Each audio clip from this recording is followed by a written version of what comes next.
श्रावणी सोमवार विशेष कटाची आमटी करण्यासाठी लागणारे साहित्य 2 चमचे तेल, 1 दालचिनीचा तुकडा, 2 ते 3 लवंगा, 3 ते 4 काळी मिरी, अर्धा चमचा मोहरी, अर्धा चमचा जिरं, चिमूटभर हिंग, अर्धा चमचा आल्याचा ठेचा, 1 चमचा भाजलेलं सुकं खोबरं, 1 चमचा गोडा मसाला, 1 चमचा लाल तिखट, 1 चमचा बेसन, पाणी, 1 चमचा चिंच गुळाचा कोळ, चवीनुसार मीठ, कोथिंबीर।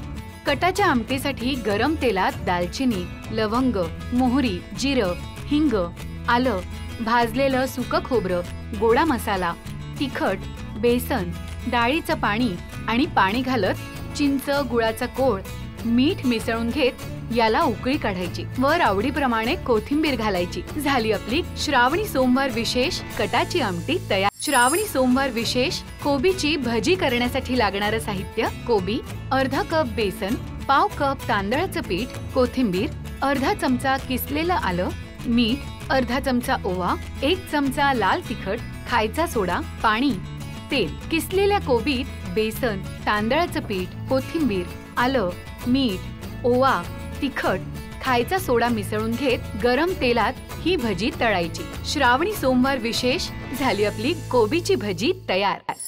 पुरण इथे ऑलमोस्ट आता 10 मिनिटं मी शिजवून घेतलेला आहे मध्यम आचेवर आणि तुम्ही बघू शकाल छान असा घट्टसर गोळा झालेला आहे। आता यापुढे आणखी खूप शिजवायचं नाहीये, नाहीतर काय होतं ना, खूप असं भुसभुशीत किंवा ड्राय सुकं सुकं असं हे पुरण बनलं जातं।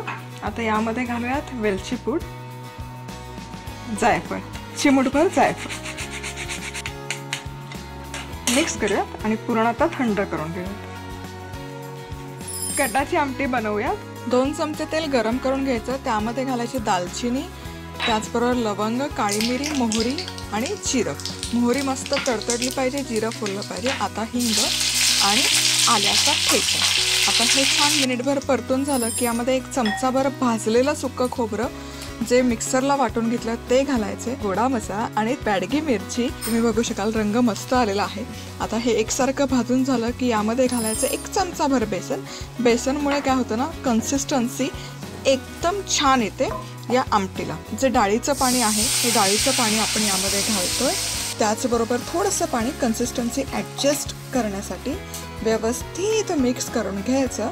यामध्ये घालतोय चिंच गुळाचा कोळ चमचाभर आणि चवीपुरतं मीठ। मिक्स करूयात आणि छानपैकी हे उकळून घेऊयात। आणि आमटी इथे छानपैकी उकळली आहे, तुम्ही बघू शकाल रंग वगैरे खूप छान आलेला आहे।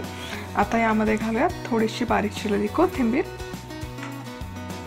मस्त तळक बनवायला घेऊयात। भजी, कोबीची भजी मी करते, तर कोबी, किसलेल्या कोबीमध्ये घालायचं बेसन, पाव कप तांदळाचं पीठ, त्यानंतर त्यामध्ये आपण घालतोय बारीक चिरलेली कोथिंबीर, किसलेलं आलं 1 अर्धा चमचा, चवीनुसार मीठ, ओवा साधारण 1 अर्धा चमचा आणि त्याचबरोबर लाल तिखट। इथे तुम्ही हिरवी मिरची पण बारीक चिरून यामध्ये घालू शकता, खूप छान चव येते। हे सगळे जिन्नस व्यवस्थित मिक्स करूयात, पण त्यापूर्वी यामध्ये अगदी चिमूटभर खायचा सोडा घालायचा आहे।